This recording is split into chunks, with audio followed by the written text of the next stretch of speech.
இன்னைக்கு நம்ம கிச்சன்ல மட்டன் பிரியாணி பண்ண போறோம். 2 கிலோ போட்டு மட்டன் பிரியாணி செய்ய போறோம். நம்ம சேனல் சப்ஸ்கிரைபர்ல கீதா குப்புசாமி சகோதரி வந்து ரொம்ப நாளா கேட்டுக்கிட்டே இருக்காங்க மட்டன் பிரியாணி 1 கிலோல வேணும் அப்படின்னு சொல்லிட்டு. அதுக்கு தான் இன்னைக்கு பிரியாணி செய்ய போறோம். அவங்களுக்காக மட்டும் இல்ல, உங்க எல்லாருக்காகவும் தான் மட்டன் பிரியாணி இன்னைக்கு பண்ண போறேன். அவங்க கேட்டது 1 கிலோ தான். 1 கிலோவுக்கு எப்படி பண்ணணும்னா, இப்போ நான் 2 கிலோ அளவுக்கு போடுறேன் இல்லையா, அதை அப்படியே பாதியா குறைச்சிக்கிட்டா 1 கிலோவுக்கு கரெக்டா இருக்கும். ருசியும் அதே அளவு சூப்பரா இருக்கும். ரொம்ப ருசியா இருக்கும். நான் சொல்றத கரெக்டா அதே பக்குவத்துல செஞ்சீங்கன்னா மட்டன் பிரியாணி அவ்வளோ ருசியா இருக்கும். மட்டன் பிரியாணி மட்டும் இல்ல, சிக்கன் பிரியாணியை இதே மெத்தட்ல செய்யலாம். ரொம்ப சூப்பரா இருக்கும். உங்களுக்கு எல்லாருமே அந்த மாதிரி பிரியாணி இவ்வளோ டேஸ்டா இருக்கேன்னு சொல்லி பாராட்டுற அளவுக்கு ரொம்ப ருசியா இருக்கும். இப்போ அந்த மட்டன் பிரியாணி எப்படி செய்யலாம் அப்படின்றத பார்க்கலாம்.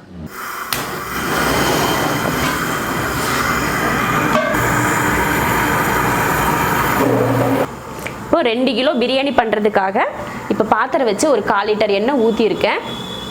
தாளிக்கிறதுக்கு 2 அன்னாச்சி பூ எடுத்திருக்கேன், ஒரு 8 கிராம்பு, 8 ஏலக்காய், இதே போல் சின்ன சைஸில் ஒரு 8 பட்டை எடுத்திருக்கேன், 4 பிரிஞ்சி இலை எடுத்திருக்கேன். அப்போ இதில் சேர்த்துடலாம். அது பொரிஞ்சதுமே இது வந்து 2 கிலோவுக்கு 1/2 கிலோ பெரிய வெங்காயம் எடுத்திருக்கேன், ஒரு 10 பச்சை மிளகாய் எடுத்திருக்கேன். நம்ம மிளகாத்தூளெல்லாம் போடுவோம் இல்லையா, அதுக்காக தான் பச்சை மிளகாய் வந்து கம்மியாக எடுத்திருக்கேன். 1/2 கிலோ பெரிய வெங்காயம், பச்சை மிளகாய் ஒரு 10, அதே இதில் சேர்த்துடலாம்.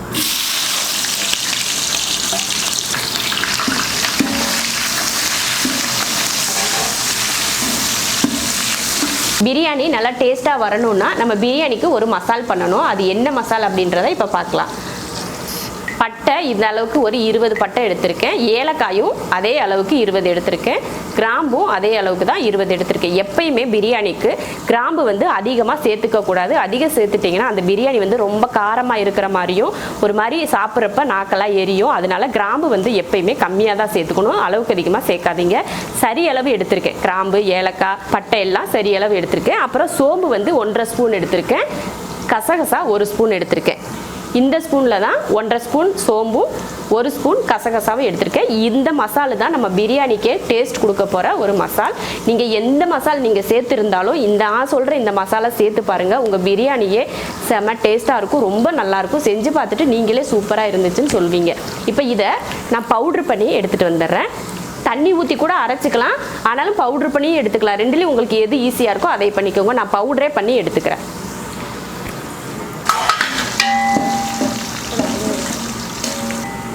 வெங்காயம் வந்து இந்த அளவுக்கு நல்லா ப்ரௌனாக வரணும், அப்போ தான் பிரியாணி வந்து அந்த கலர் நல்லா கிடைக்கும். அதனால் இந்த அளவுக்கு நல்லா வறுத்துக்கோங்க. இது கருகிருச்சு அப்படின்றதெல்லாம் நினைக்காதீங்க, இந்த அளவுக்கு நல்லா வறுத்துக்கணும். இப்போ இதில் புதினா மல்லித்தலை சேர்த்துடலாம். புதினா மல்லித்தலை சேர்த்துடலாம். புதினா வந்து நம்ம கையில் 2 கைப்பிடி அளவு புதினா, அதே அளவு மல்லித்தலை நம்ம கையில் 2 கைப்பிடி அளவு மல்லித்தலை.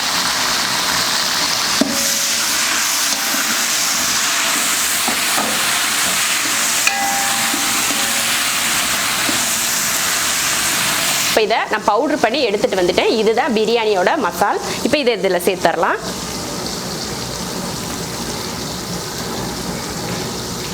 கரெக்டாக இது 2 கிலோவுக்கு கரெக்டாக இருக்கும், அதனால தான் நான் அந்த அளவுக்கே எடுத்திருக்கேன்.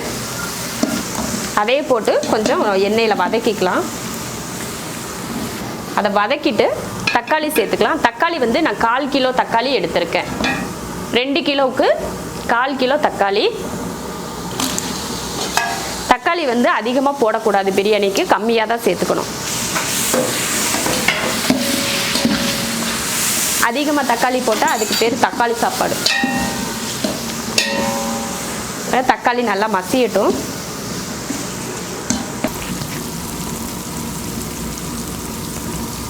மிளகாத்தூளும் மல்லித்தூளும் சேர்த்துக்கலாம். இந்த ஸ்பூனில் 1.5 ஸ்பூன் மிளகாத்தூள் எடுத்திருக்கேன், 2 ஸ்பூன் மல்லித்தூள் எடுத்திருக்கேன். இப்போ இதில் சேர்த்துடலாம். தக்காளி ஓரளவுக்கு வதங்கிருச்சு, இப்போ இதில் சேர்த்துடலாம்.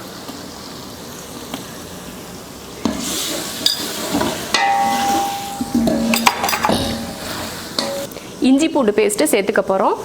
1 கிலோவுக்கு பார்த்தீங்கன்னா ஒரு 5 ஸ்பூன் சேர்த்துக்கலாம். இப்போ நான் 2 கிலோ செய்ய போகிறதுனால ஒரு 10 ஸ்பூன், இந்த ஸ்பூனில் 10 ஸ்பூன் இஞ்சி பூண்டு பேஸ்ட்டு சேர்த்துக்கலாம்.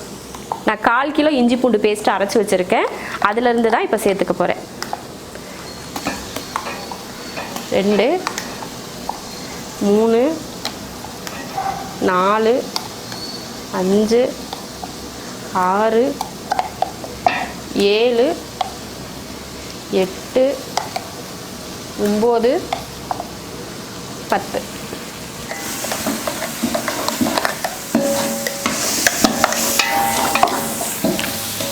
2 கிலோ மட்டன் இது. 2 கிலோ அரிசிக்கு 2 கிலோ மட்டன் போடுறேன். உப்பு போட்டு 2 விசில் விட்டு வேக வச்சு எடுத்திருக்கேன். மட்டனை வந்து ஃபுல்லுமே வேக வைக்கக்கூடாது, அளவாக தான் வேக வைக்கணும். நான் 2 விசில் விட்டு தான் ஆஃப் பண்ணி எடுத்து வச்சுருக்கேன். ஏன்னா நம்ம பிரியாணியில் போடுறப்பயே பேலன்ஸ் வெந்துடும், அதனால கம்மியாக தான் வேக வைக்கணும். பிரியாணிக்கு குழம்பு செஞ்சாலுமே அந்த மெத்தடில் தாங்க வேக வைக்கணும்.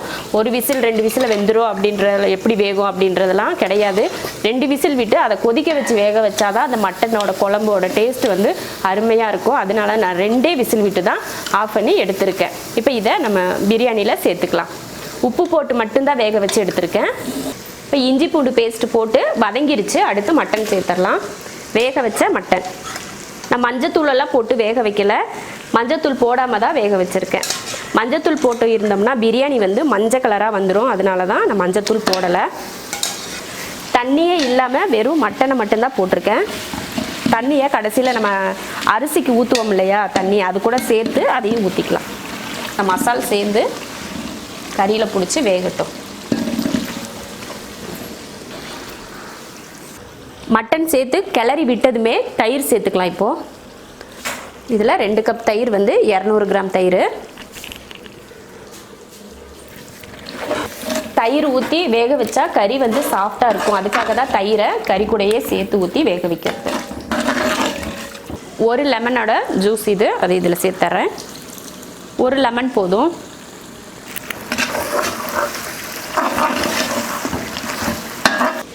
இது வந்து நான் 2 கிலோ சீரக சம்பா அரிசி அரை மணி நேரமாக ஊற வச்சுருக்கேன். நான் வந்து எப்பயுமே மட்டன் பிரியாணி சிக்கன் பிரியாணிலாம் செய்கிறப்போ சீரக சம்பாவில் தான் செய்வேன். அது வந்து தனி டேஸ்ட்டு தனியாக இருக்கும். பாசுமதியோட சீரக சம்பாவில் பிரியாணி சூப்பராக இருக்கும், அதனால நான் சீரக சம்பா 2 கிலோ ஊற வச்சுருக்கேன். மட்டன் போட்டு ஒரு 10 நிமிஷம் கிட்ட நல்லா வதக்கியிருக்கோம். அதுக்கப்புறம் இப்போ அரிசி சேர்த்துடலாம். தண்ணியை வடிச்சிட்டு அரிசியை சேர்த்துக்கலாம். நான் செய்கிற அளவு வந்து 2 கிலோ, ஆனால் உங்களுக்கு இதில் 1 கிலோ செய்யணும் அப்படின்னு இருந்துச்சுன்னா இப்போ நான் போட்ட மசாலிலேருந்து எல்லாமே பாதி பாதியாக நீங்கள் சேர்த்துக்கிட்டிங்கனாலே போதும், 1 கிலோவுக்கு கரெக்டாக இருக்கும். இப்போ அரிசியை போட்டு நல்லா மட்டனோட மிக்ஸ் ஆகிற அளவுக்கு கலந்துக்கலாம். ஒரு 2-3 நிமிஷத்துக்கு நல்லா அந்த எண்ணெயிலே போட்டு நம்ம அரிசியும் வதங்குற மாதிரி எல்லாம் ஒன்றா சேர்ந்து கலந்து விடணும். அவ்வளவுதான், நல்லா கலந்தாச்சு. இப்போ 2-3 நிமிஷமே ஆயிடுச்சு நல்லா கலந்து. இப்போ தண்ணி சேர்த்துடலாம். இதில் 1 கிலோ அரிசி வந்து 1 கிண்ணம் இருக்கும். இதில் 2 கிண்ணம் சீரக சம்பா அரிசி ஊற வச்சுருந்தேன். இப்போ இதில் 4 கிண்ணம் தண்ணி ஊற்ற போகிறோம். மட்டன் வேக வச்ச தண்ணி இதில் 1 கிண்ணம் ஃபுல்லாக இருந்தது, அதை சேர்த்துக்கலாம். இப்போது 2 3 4 3 கிண்ணம் தண்ணி, இதில் 1 கிண்ணத்தில் மட்டன் தண்ணி, மொத்தம் சேர்த்து 4 கிண்ணம் தண்ணி ஊற்றியிருக்கேன். இதில் 2 கிண்ணம் அரிசியில் 4 தண்ணி ஊற்றியிருக்கேன். இப்போ உப்பு சேர்த்துடலாம். தேவையான உப்பு இப்போ கலந்துடலாம். இப்போ நம்ம குக்கரில் செய்கிறோம் அப்படின்னு இருந்துச்சுன்னா எப்பயுமே 1 படி அரிசி தண்ணி கம்மியாக தான் ஊற்றணும். நம்ம பாத்திரத்தில் இந்த மாதிரி செய்கிறோம் அப்படிங்கிறப்போ கரெக்டான அளவு ஊற்றினா தான் நல்லா வேகும். அதனால நான் கரெக்டாக 2க்கு 4ன்னு ஊற்றிருக்கேன்.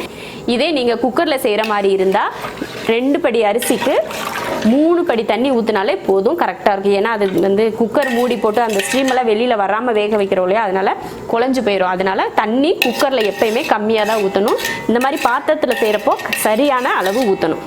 அவ்வளோதான். உப்பெல்லாம் போட்டாச்சு. உப்பெல்லாம் போட்டு கிண்டியாச்சு. நல்லா தீ வைக்கணும். இப்போ தான் அரிசி போட்டு தீ வந்து கம்மியாக இருந்துச்சுன்னா அரிசி வந்து நறுக்கரிசி பட்டுரும். அதனால அரிசி போட்டு தண்ணி ஊற்றிட்டோம் அப்படின்னா தீ வந்து நல்லா ஹை ஃப்ளேமில் இருக்கணும். அப்போ தான் அரிசி வந்து நல்லா வேகும், பூ போல் வேகும். இப்போ தீ வந்து நான் அதிகமாகவே வச்சுக்கிறேன், கொதிக்கிற வரைக்கும். நல்லா கொதிக்குது. இப்போ கொஞ்சம் அடுப்பை சிம்மில் வச்சுக்கலாம். ரொம்ப சிம்மில் வேணால், ஓரளவுக்கு மீடியம் ஃப்ளேமில் வச்சிடலாம். தண்ணி கம்மியாக அடுப்பை வந்து சிம்மில் வச்சிடணும், இல்லைன்னா அடி பிடிக்கும்.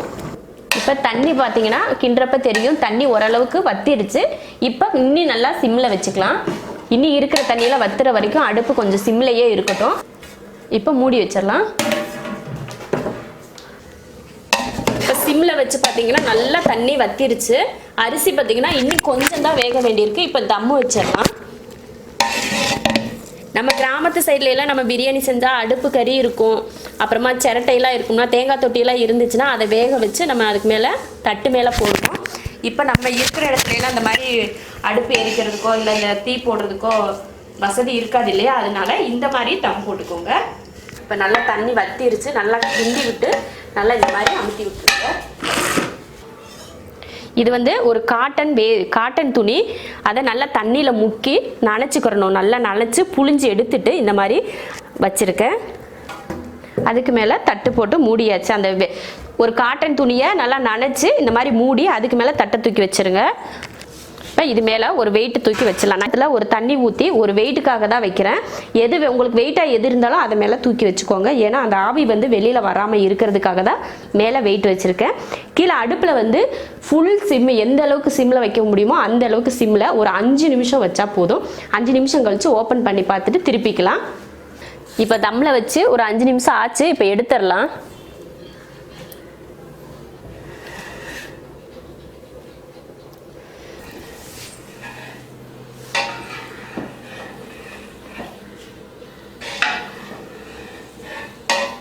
இப்போ பார்த்தீங்கன்னா கிண்டி விட்டதுக்கு பார்த்தீங்கன்னா சுத்தமாக தண்ணி எல்லாமே வற்றி இருக்குது. ரைஸும் சூப்பராக வெந்திருக்கு. இதோட எங்களுக்கு நல்லா வெந்திருக்கு. உங்களுக்கு இதில் தண்ணி வற்றாமல் வேகாமல் இருக்குது அப்படின்னா நம்ம இதுக்கு முன்னாடி பண்ணோம் இல்லையா, மேலே ஈரமான துணி போட்டு மேலே இது மாதிரி மறுபடியும் ஒரு 5 நிமிஷம் இந்த மாதிரி வச்சுட்டிங்கனாலே நல்லா வெந்துடும். இப்போ எல்லாம் கலந்தாச்சு. அடியில் இருக்க சாப்பாடை இப்போ பெரட்டி விட்டால் கீழே மேலேயும் நல்லா மாறி வந்துடும். இப்போ இறக்கி வச்சு மூடி வச்சிடலாம். பிரியாணி அவ்வளோதான், ரெடி ஆயிடுச்சு.